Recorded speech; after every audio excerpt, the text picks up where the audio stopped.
말씀은 사도행전 10장 27절에서 29절까지의 말씀입니다. 우리 신약 성경으로 205면에 있습니다.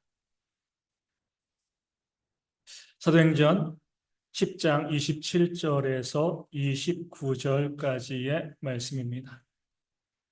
저 말씀을 읽어 드리겠습니다. 더불어 말하며 들어가 여러 사람이 모인 것을 보고 이르되 유대인으로서 이방인과 교제하며 가까이 하는 것이 위법인 줄은 너희도 알거니와 하나님께서 내게 지시하사 아무도 속되다 하거나 깨끗하지 않다 하지 말라 하시기로 부름을 사양하지 아니하고 왔노라. 묻노니 무슨 일로 나를 불렀느냐. 아멘.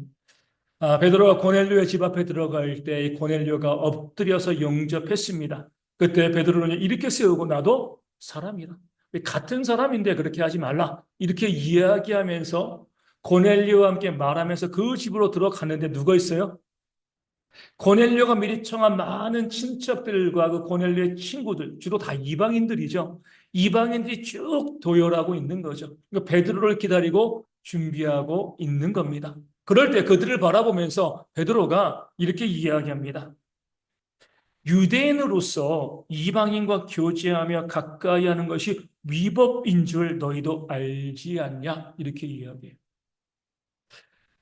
유대인 베드로가 지금 고넬료의 집에 들어가서 가까이 교제하는 것이 무엇이라고요?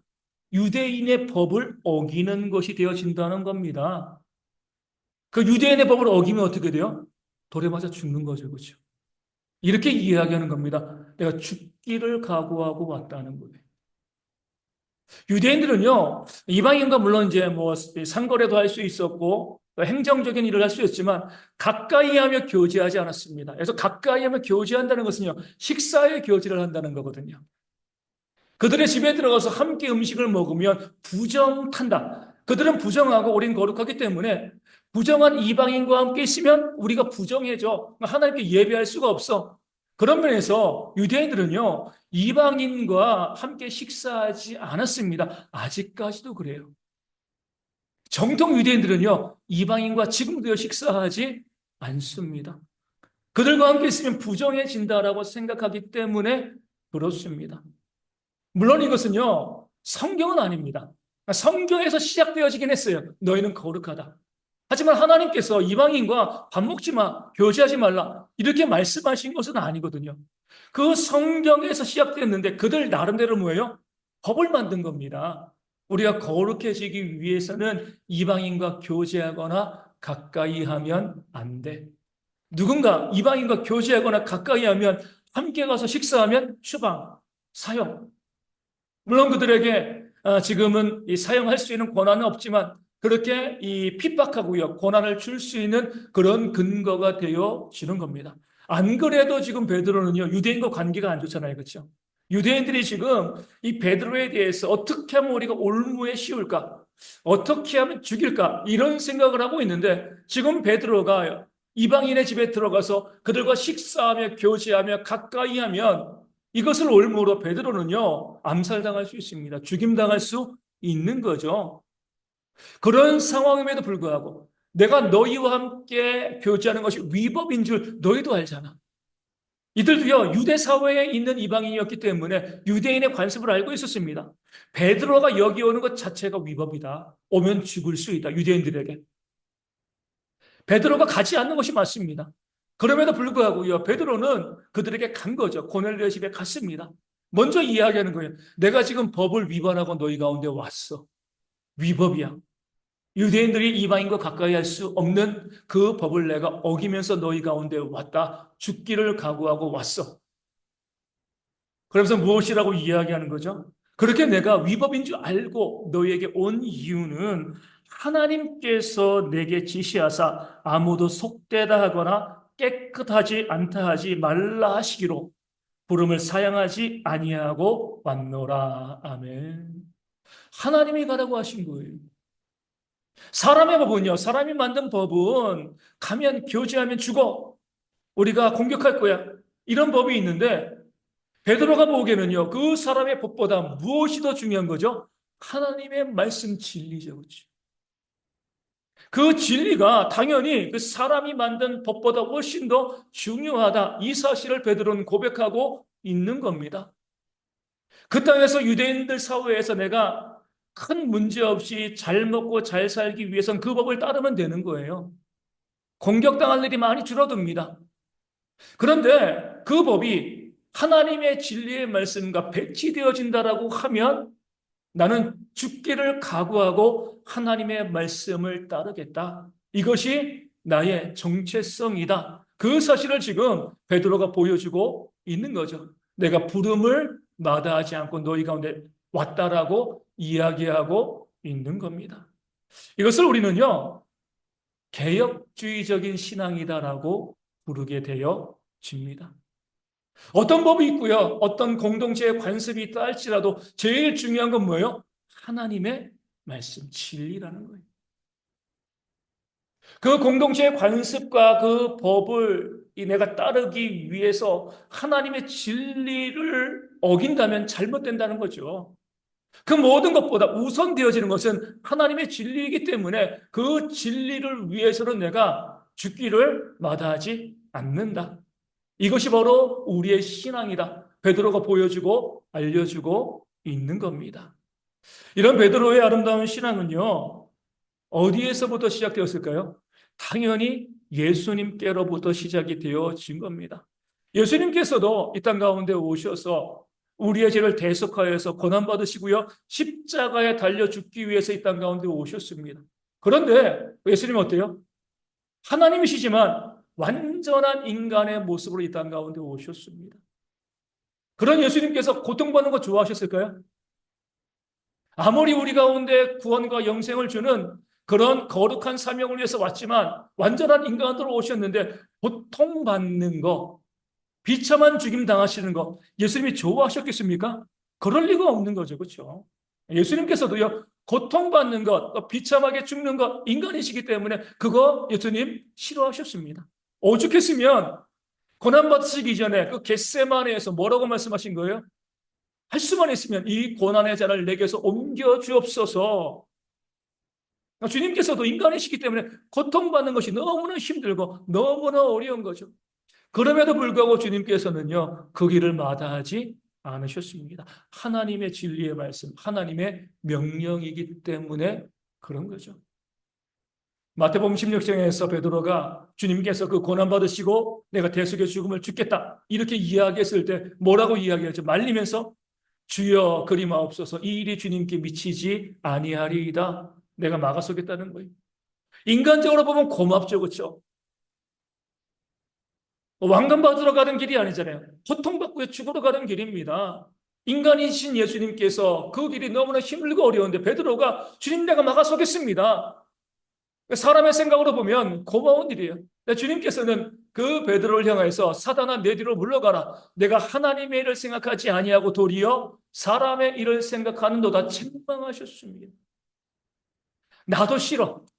고통받기 싫고 내가 그 비참한 죽임을 당하기 싫지만 그것이 하나님의 진리의 말씀이기 때문에 나는 그 길을 걸어갈 수밖에 없다. 내가 이 일을 위해서 이 땅 가운데 왔다. 라고 말씀하시면서 베드로를 책망하신 거죠.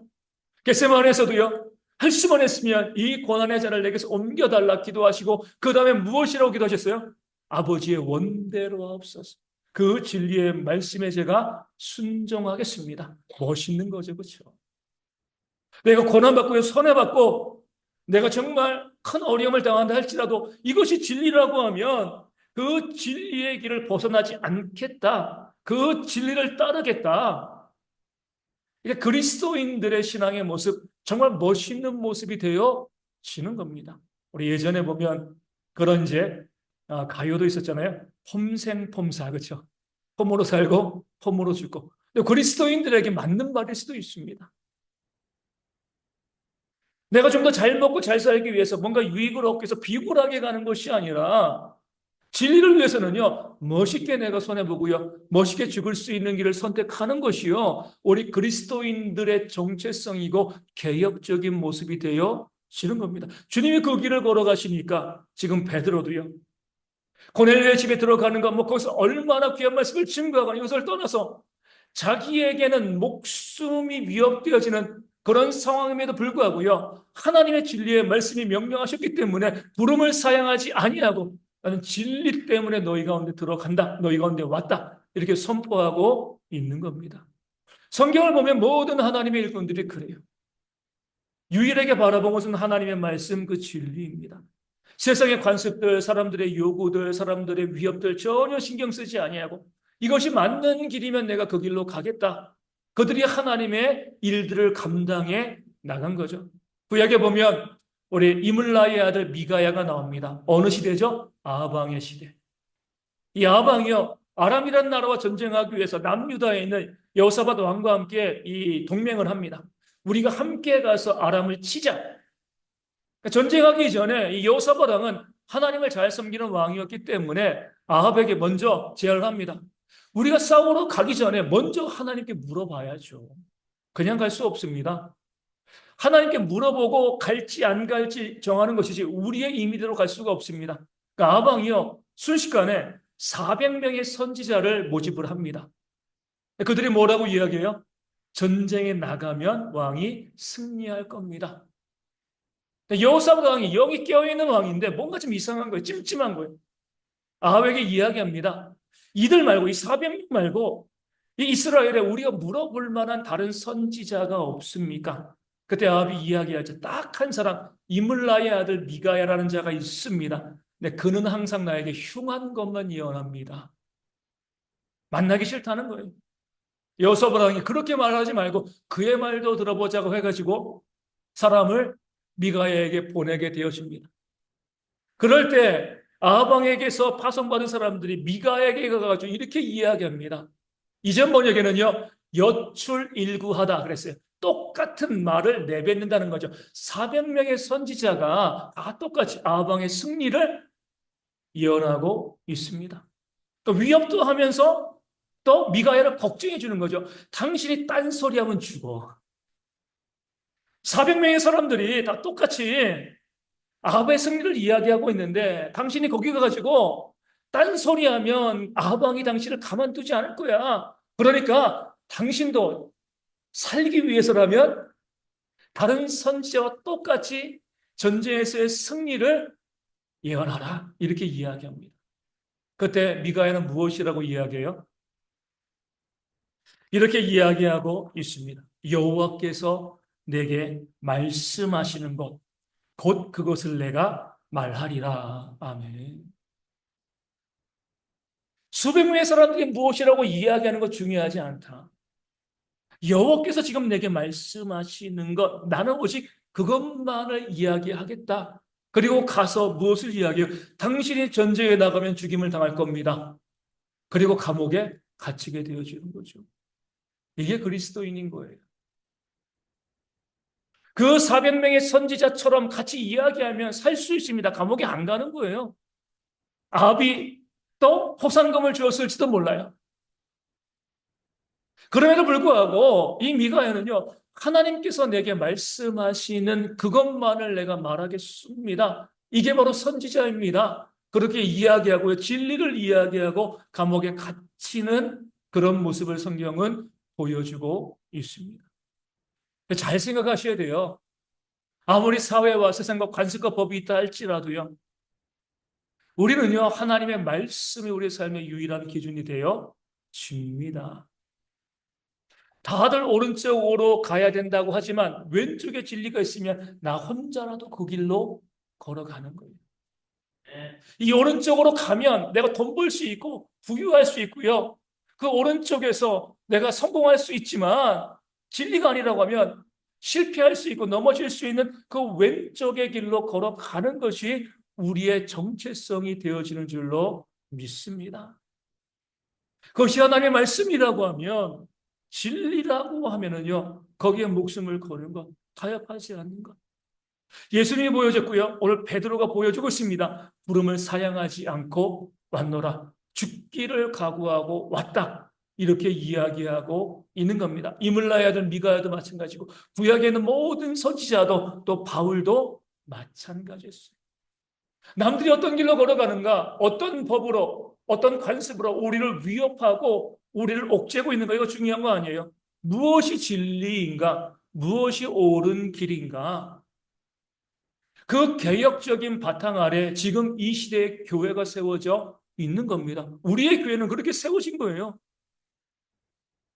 가톨릭의 그 잘못된 신학, 그 잘못된 교리를 벗어나기 위해서 1500년대 종교 개혁가들이요, 종교 개혁을 했습니다. 그 개혁의 가장 앞장선 사람이 누구예요? 루터죠, 루터. 루터의 주장들이요, 많은 사람들에게, 중세 유럽에 있는 많은 사람들에게 퍼지게 되어지니까 로마 카톨릭에서 당황했습니다. 방법은요, 루터를 잡아 죽이는 수밖에 없는 거죠.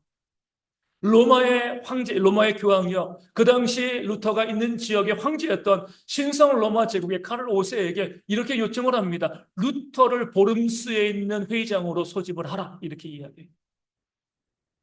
왕의 소집이니까 거부할 수가 없습니다. 황제의 소집이니까요. 왜 소집하라는 거예요? 거기에 루터를 불러다가 억지로 죄를 씌우고 그를 죽이겠다는 거죠. 누구나 다 알고 있는 사실이었습니다. 그러니까 루터의 친구들, 옆에 있는 사람들이요, 루터에게 다 이야기합니다. 가면 죽어. 그 황제의 소환에 응하지 말고 도망가자. 네가 가면 죽는다. 가지 마라. 그렇게 이야기를 하는 거예요. 근데 루터는 이렇게 이야기합니다. 보름스의 지붕 기와장만큼이나 많은 마귀들이 자리를 잡고 있다고 해도 나는 그곳에 가겠다. 죽으러 가겠다는 거죠. 그 보름스에는 다 루터를 대적하는 자들이 가득 차 있는 겁니다. 그들 마귀라고 표현하는 거죠. 그들이 그 보름스의 그 회의장의 지붕 기와만큼이나 가득 차 있다 할지라도 나는 진리를 위해서 그곳으로 가겠다. 그리고 회의의 소집에 응해서 갑니다. 뭐 예상한 상황이 벌어지는 거죠. 황제가 그리고 그 안에는 많은 카톨릭 주교들이요, 이 추기경들이 루터를 공격하는 겁니다. 비난하고 정죄하면서 단 한 가지의 출구를 이야기해요. 너의 모든 주장을 철회하면 살려주겠다. 네가 그동안 했던 모든 주장을 철회하라. 루터는 이렇게 이야기합니다. 하루 후에 생각할 기회를 주십시오. 목숨의 문제잖아요, 그렇죠? 목숨의 위협 앞에 루터는요, 하루 동안 생각할 수 있는 기회를, 하루간 회의를 연기시켜달라는 겁니다. 그랬을 때에 그 황제와 그 모든 추기경들은요, 아, 그래, 루터가 이제 생각을 바꾸나 보다. 이렇게 생각을 했습니다. 그 하루의 시간 동안 루터는 고민하지 않았습니다. 친구에게 편지를 보냈어요. 그 편지의 내용이 이렇습니다. 이 순간 나는 황제와 사절들 앞에 서서 철회할 것인가 하는 질문을 받았다. 내일 나는 철회에 대한 답변을 할 것이다. 생각할 시간을 달라는 요청은 받아들였지만 이 하루 이상은 허락이 안 될 것이다.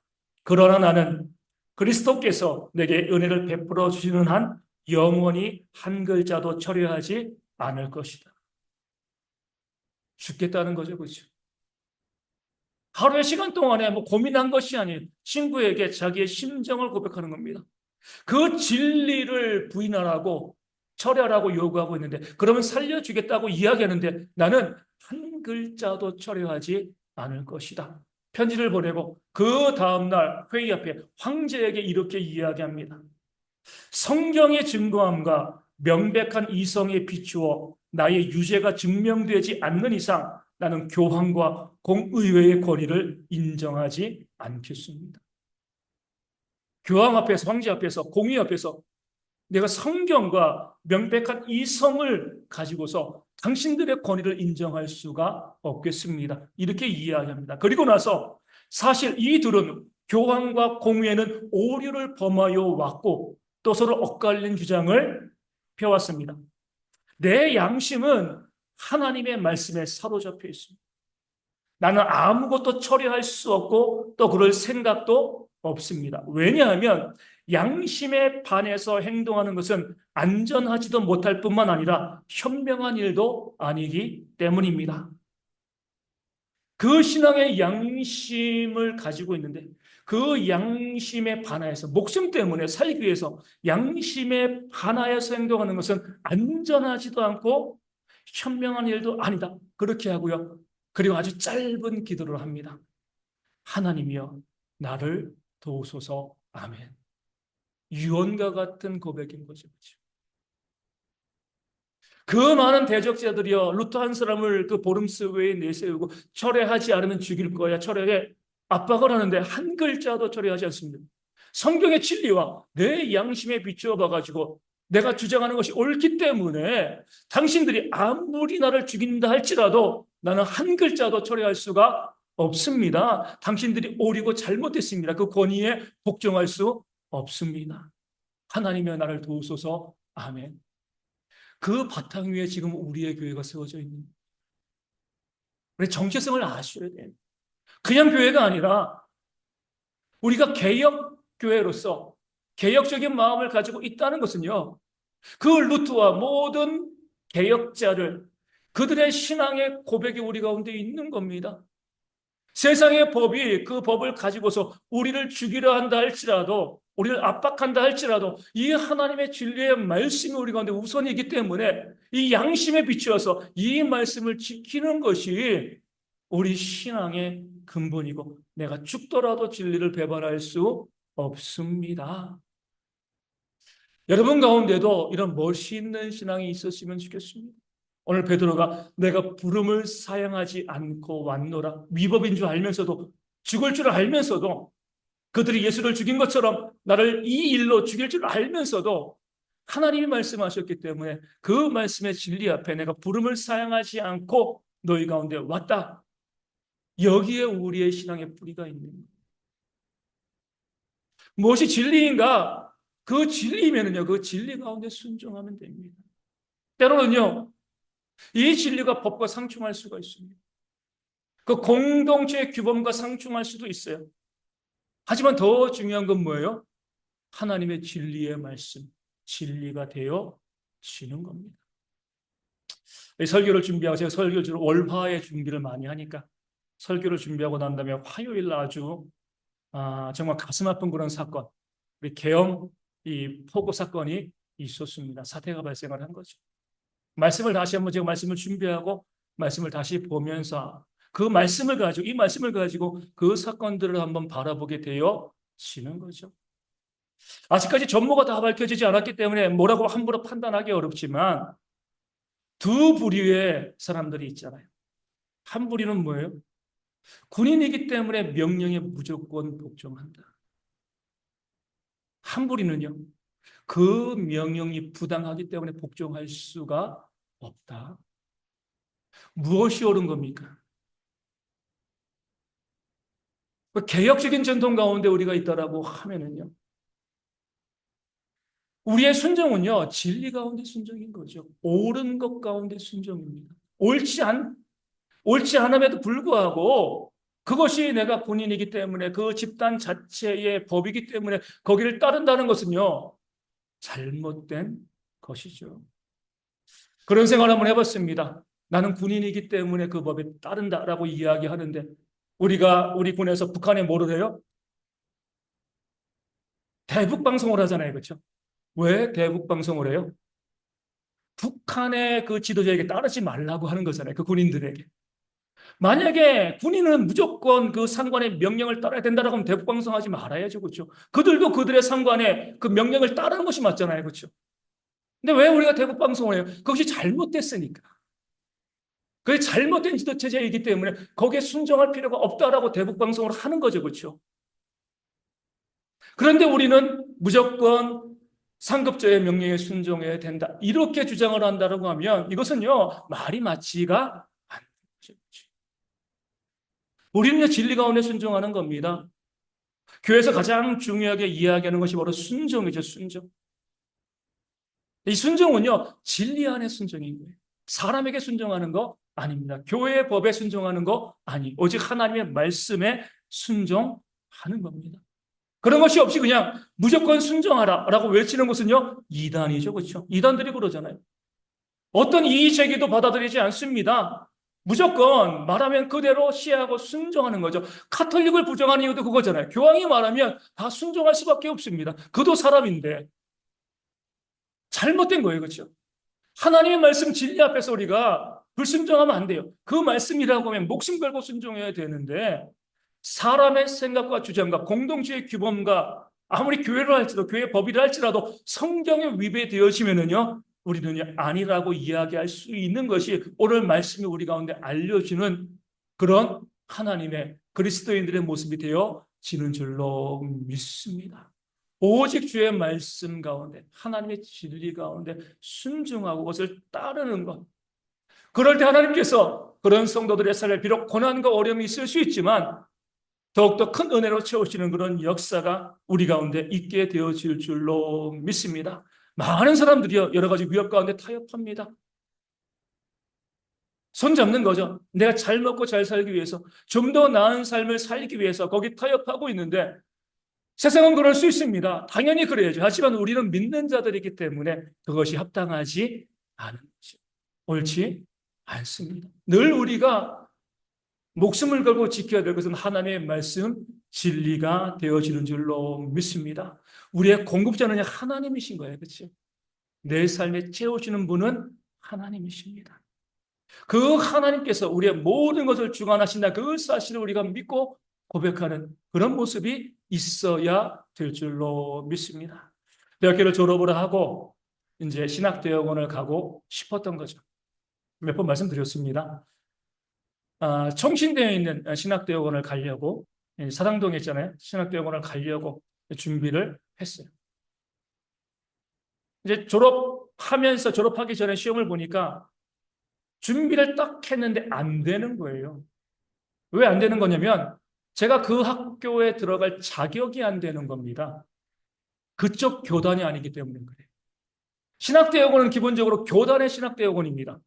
그러니까 그 교단 사람들을 받아서 거기서 그 교단의 목회자를 세우는 거예요. 그래서 어떤 장치가 있냐면 청신대는 합동 측 노회장님의 추천서를 받아야 되는 거예요. 그렇지 않으면 서류 접수 자체가 되어지지 않는 겁니다. 이거는 안 되는 거죠. 그렇죠? 저는 이 합동 측 교단이 아니기 때문에. 근데 보니까 타 교단인데도 저희 교단 안에서도요. 그 합동 측 총신대를 다니는 분들이 있더라고요. 어떻게 된 거지? 물어봤습니다. 아니, 어떻게 그렇게 시험 봐가지고 들어갈 수 있었냐? 답은 간단해요. 무조건 합동측 노회장님을 찾아가서 추천서를 써달라고 하면 써준다는 거예요. 그런 관행이 있다는 거죠, 그냥. 또 더 이제 좋은 기회는 저희 아버지가 예전에 저희 교단 이제 합동축교를 다니셨거든요. 아시는 목사님 중에 노회장님이 있는 거예요. 내가 그 목사님께 가서 추천서를 받아줄게. 이렇게 이야기하더라고요. 잠시 고민이 되었습니다. 대학교를 졸업을 하고 바로 신학대학원 가려고 했는데 갈 수 있는 길이 없어요. 저희 교단 신학교는 그때 아직 이제 정식으로 인가받지 못했으니까요. 갈 길이 없는 거예요. 근데 보면 이런저런 경로를 통해서 갈 수 있는 길들이 또 있더라고요. 그때 이제 뭐 20대 후반이죠. 이런 생각을 했습니다. 나를 알지 못하는 사람이 나를 추천하는 것이 옳은 것인가? 그 추천서가 있으면 경력 단절 없이 바로 신학대학원 들어갈 수 있는 건데 내가 누구인지 모르는데 저 사람이 목회자의 길로 걸어가려는데 추천하여 줍니다. 이렇게 이야기하면 뭐가 되는 거죠? 거짓말이 되는 거잖아요. 다른 것도 아니고 목회자가 되기 위해서 신학대학원을 가는데 그 처음에 발걸음이 거짓말이라고 하면 이것이 과연 옳은 것인가? 제 아버지에게 이야기했습니다. 받아주지 마세요. 그 당시엔 저희 교단 신학교가 언제 개교될지도 몰랐습니다. 아무것도 없었어요. 근데 일단은 저희 아버지에게 거절했습니다. 그건 옳지 않습니다. 받아주지 않았으면 좋겠습니다. 그리고 나서 2년 동안 알바를 한 거죠. 그렇죠? 예를 들어서 세차하면서. 도무지 길이 보이지 않는 거예요. 신학대학원을 가고 싶은데 갈 수 있는 데가 없는 거예요. 교단이 다르니까. 어느 곳이건 갈 수 있지만 그렇게 되어지면 또 거짓말을 해야 되는 거거든요. 2년간, 1년이죠. 1년간 그렇게 이 알바를 하면서 한 1년 6개월 정도 알바를 하면서 뭐 기회를 기다리는 것이 아니라 뭐 어떻게 할 길이 없으니까 있는 상황 가운데 그 2년 되던 해에 저희 교단 신학교가 정식으로 개교를 하게 되었습니다. 그때는 가면 되는, 우리 교단이니까 가면 되는 거잖아요. 그렇게 가서 신학교 가가지고 제가 목회자로서 이 교회를 섬기고 있는 거죠. 2년의 시간 그냥 사라져버려. 20대 2년 얼마나 중요한 시간이에요. 그렇죠? 그 시간에 사라져 버렸습니다. 하지만 더 중요한 건 뭐예요? 만약에 제가 그때 타협하고요. 거짓으로 투자를 받아가지고 갔으면 아마 아직까지도 그것이 제 양심을 찌르고 있었을 겁니다. 과연 그것이 옳은 것인가? 그리고 2년의 시간을 손해봤지만 그것이 옳지 않은 길일 때 그것은 아니다라고 이야기하기 때문에 그 부분에 대해서 제가 목회자가 된 부분에 대해서만큼은요. 제가 양심의 거리낌이 없이 목회할 수 있게 되어지는 거죠. 우리 가운데도 그런 모습들이 있을 수 있습니다. 이 땅을 살아가면서 얼마나 많은 타협과 위협이 있습니까? 적당히 눈 감고 모른 척해. 적당히 눈 감고 거짓말하고 적당히 눈 감고 죄에 동참해. 그러면은 잘 먹고 잘 살 수 있어. 그런 일들이 우리 가운데 얼마든지 발생할 수가 있습니다. 그럴 때마다 우리는요, 우리의 정체성을 바라봐야 돼요. 우리는 개혁교인이라는 것입니다. 어떤 위협과 그것이 위협이라 할지라도 하나님의 진리의 말씀이 우리 가운데 있으면 그 말씀대로 따라 하는 것이 옳은 것이 맞는 거죠. 어제 우리가 이제 이 탄핵에 대한 투표가 있었습니다. 약간 아쉬운 건 그거예요. 양당 모두 어때요? 당론을 정해서 그러지 않았으면 참 좋았겠다. 개개인의 양심에 맡겼으면 정말 좋았겠다. 여당이건 야당이건 당론을 다 정했잖아요. 그리고 우리나라는 어때요? 그 당론을 따라야 돼. 여기에 대한 압박이 있습니다. 이번 것만 말고도 그 전에도 계속 그러잖아요. 당론을 정하고 거기에 위배되면 배신자라고 이야기하고 있는데 성경의 말씀하고 있는 개인의 양심의 자유입니다. 개인이 그 양심을 가지고서 그들이 그리스도인이라면 기도하면서 무엇이 옳은 것인가 그 옳은 것을 선택하고 걸어가는 것이 바로 교회고 또 신앙이고 개혁주의가 되어지는 줄로 믿습니다. 앞으로 그런 모습들이 이 땅 가운데 회복되어질 수 있도록 모든 위정자들이 모든 국민들이 자기의 양심에 따라서 그 양심에 따라서 결정하고 선택하고요. 또 책임질 수 있는 그런 모습이 우리 가운데 있어서 이 나라가 좀 더 공의로운 나라 되어지고 무엇보다도 하나님 있는 백성들이요. 살고 있는 모든 것마다 우리의 양심에 따른 신앙에 따른 그 진리에 따른 그런 고백과 결정을 통하여서 믿지 않는 자들에게 정말 멋있는 사람들로 인정받고요. 박수받는 그런 모습들이 우리 가운데 있어야 할 줄로 믿습니다. 그러할 때에 역사하시는 하나님의 놀라운 일들이 우리 가운데 채우시는 하나님의 능력이 우리 가운데 임하게 되어질 줄로 믿습니다. 말씀을 기억하시면서 우리 함께 찬양하고요. 우리가 개혁된 자로서 개혁된 교회를 섬기는 자로서 늘 바른 길 걸어갈 수 있도록 우리 기도하기를 원합니다. 585장 함께 찬송하겠습니다.